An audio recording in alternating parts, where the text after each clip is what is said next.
దావీదు వాయిద్యములు వాయిస్తే సౌలుకు విడుదల కలిగింది. ఆమేన్.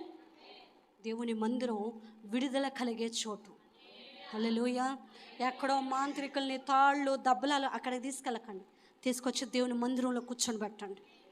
అక్కడ విడుదల కలుగుతుంది. దేవుడు దుఃఖాన్ని సంతోషంగా మారుస్తాడు. ప్రియులరా, విడుదల కలిగే చోటు, వ్యాధుల నుంచి స్వస్థత కలిగే చోటు, దురాత్మల నుంచి విడుదల కలిగే చోటు ఆయన మందిరంలో కనిపెట్టుకుంటే విడుదల కలగ చేస్తాడు. ఆయన మందిరంలోనంట దుఃఖం సంతోషంగా మారుతుందంట. ఆమేన్. ఆయన ప్రజలనంట ఆయన ప్రార్థనా మందిరంలో ఆనందింప చేస్తాడంట. హల్లెలూయా. నీకు సంతోషం ఇవ్వాలని కోరుకుంటున్న దేవుడు, నీకు ఆనందాన్ని కలగ చేయాలని కోరుకుంటున్న దేవుడు.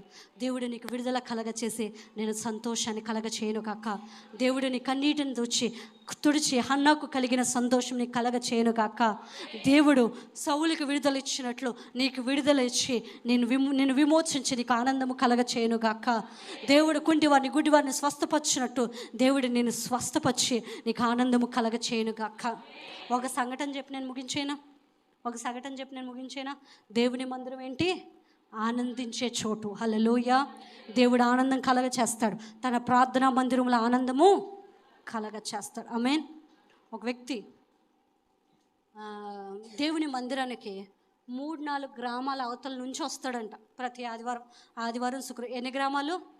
3-4-5 గ్రామాల అవతల నుంచి వస్తాం. ఈయన ప్రార్థనకు బయలుదేరిన ప్రతిసారి కూడానే కాళ్ళు నడక మీదే వస్తాడంట, నడుచుకుంటూ. ఆ ఊరు దాటి ఈ ఊరు, ఈ ఊరు దాటి ఈ ఊరు, ఈ ఊరు 4-5 ఊర్లు దాటి అప్పుడు దేవుని మందిరానికి వస్తాడు.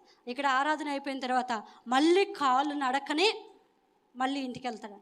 అయితే ఇలా రోజు ప్రతిసారి ఇదే జరుగుతూ ఉంది.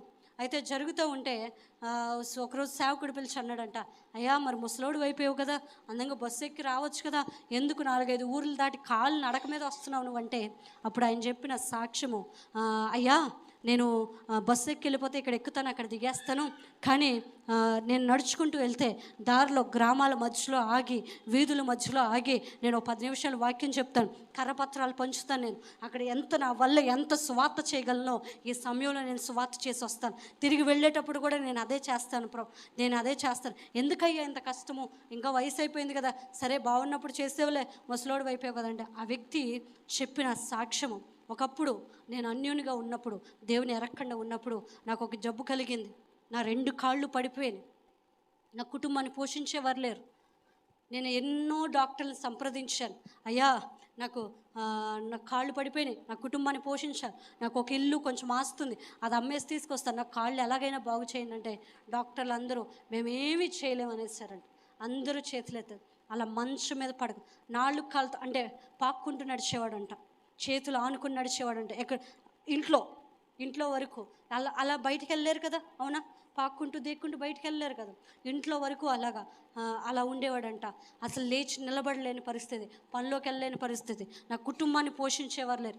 ఎవరైనా విడుదల కలగజేస్తాం. కొంతమంది క్రైస్తవులు ఇంటి పక్క వాళ్ళు, ఇంటి వెనకాల ఇంటి ముందు వాళ్ళు ఉంటారు కదా, వాళ్ళు సలహా ఇచ్చారంట. ఏమని సలహా అంటే, ఆ ఊర్లో పలానా ఊర్లో ఒక మంత్రగాడు ఉంటాడు, వాడిని తీసుకొచ్చి పూజలు చేస్తే స్వస్థత కలుగుతుంది అని. ఎవరిచ్చింది సలహా? చెప్పరే గట్టిగా. పక్కోళ్ళ. ఇంకో మాట కూడా అన్నాను నేను, వెళ్ళలేదా?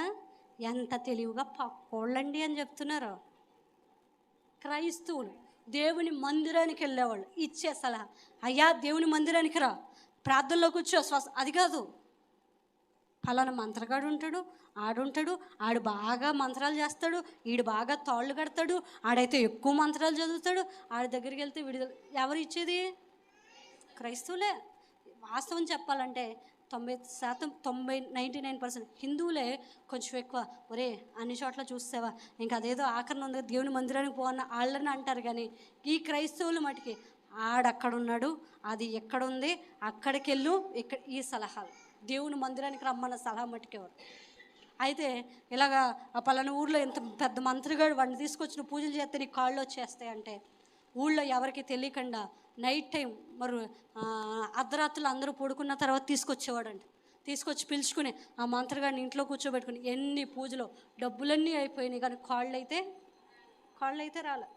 అయితే అన్నిటినీ ప్రయత్నం చేసి ఇంకా వల్ల కాని పరిస్థితుల్లో ఏడుస్తూ ఉంటే ఒక అమ్మ, ఆ కాలంలో సువార్త ప్రకటించే తల్లులు ఉండేవాళ్ళు. ఈ కాలంలో లేరు, సువార్త ప్రకటించే తల్లులు లేరు, ప్రార్థన చేసే తల్లులు లేరు.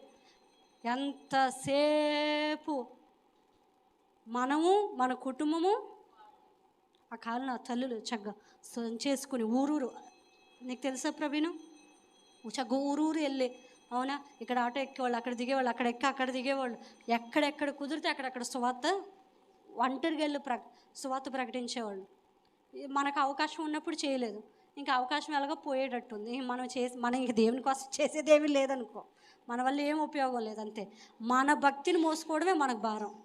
అయితే అలా సువార్త చేసే తల్లి, ఆ పక్కింటి వాళ్ళు చెప్పారంట, ఆ ఇంట్లో మంచం మీద ఒక ఆయన కాళ్ళు లేకుండా పడున్నాడు, చాలా కాలంగా బాధపడుతున్నారు, కుటుంబాన్ని పోషించే వాళ్ళు లేరంటే ఈవిడ వెళ్ళి ఇంట్లోకి వెళ్ళి చూసి ఏం చేయలేదు, ప్రార్థన చేయలేదు, ఏం మాట్లాడలేదు, ఒక్కటే మాట అన్నాడు, నీ యవ్వన కాల్పు పాపములు విడిచిపెట్టి దేవుని మందిరంలోనికి వచ్చి పశ్చాత్తాపడి నువ్వు ప్రార్థన చేసుకుంటే దేవుడు నేను స్వస్థపరుస్తాడు.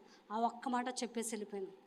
అయితే ఆ మాట ఆ వ్యక్తిని పట్టుకుంది, ఆ మాట పట్టుకుని అప్పటి వరకు ఇంట్లో నుంచి బయటికి రాలేదు, నడవలేడు కదా, కానీ అలాగే పాక్కుంటూ 4 కాళ్ళ మీద దేవుని మందిరానికి వెళ్ళిపోయాడంట. వెళ్ళిపోయి అక్కడ కూర్చొని ప్రార్థన చేస్తూ ఉన్నాడు, అయ్యా నా కాళ్ళు పోయినాయి, యవ్వన కాల పాపములు నేను జ్ఞాపకం చేసుకుంటున్నాను, నన్ను క్షమించునైనా, నన్ను స్వస్థపరిచినైనా, కన్నీటితో దుఃఖంతో కన్నీరు కాచి ప్రార్థన చేసుకున్నాడంట. తిరిగి వచ్చేటప్పుడు నడుచుకుంటూ వచ్చాడు. ప్రియులరా, దేవుని మందిరం స్వస్థత కలిగే చోటు. హల్లెలూయా. అందుకని నాకు దేవుడు కాళ్ళు ఇచ్చాడు, ఇప్పుడు నేను బస్సులెక్కి కట్టకాదు తిరగడం, వీలైనంత వరకు నేను ఎంతమందికి నిలబడి సువార్త చెప్పగలను నేను చెప్పాలి. అందుకుని నేను కాళ్ళ మీద నడుచుకుంటూ వస్తున్నాను, మధ్యలో సువార్త చెప్పుకోను. ప్రియులరా, దేవుని మందిరం విడుదల కలిగే చోటు. హల్లెలూయా. స్వస్థత కలిగే చోటు. ఆమేన్. కనిపెట్టుకో, దేవుని మందిరం దుఃఖమును ఆనందంగా మారుస్తాడు, దుఃఖమును సంతోషంగా మారుస్తాడు. నేను ఆనందింప చేయాలని కోరుకుంటున్న దేవుడు, నేను సంతోషింప చేయాలని కోరుకుంటున్న దేవుడు, నేను మార్చాలని కోరుకుంటున్న దేవుడు, నీ జీవితాన్ని ఉద్ధరించాలని కోరుకుంటున్న దేవుడు, ఆయన మందిరములోని నిన్ను బాగు చేయాలని ఇష్టపడుతూ ఉన్న దేవుడు. దేవుని యొక్క ఆనందాన్ని నువ్వు కనుగొందువు కాక, ఆయన నిన్ను ఆనందింప చేయను కాక, ఆయన ఆనందములో నువ్వు సంతోషించదవు కాక.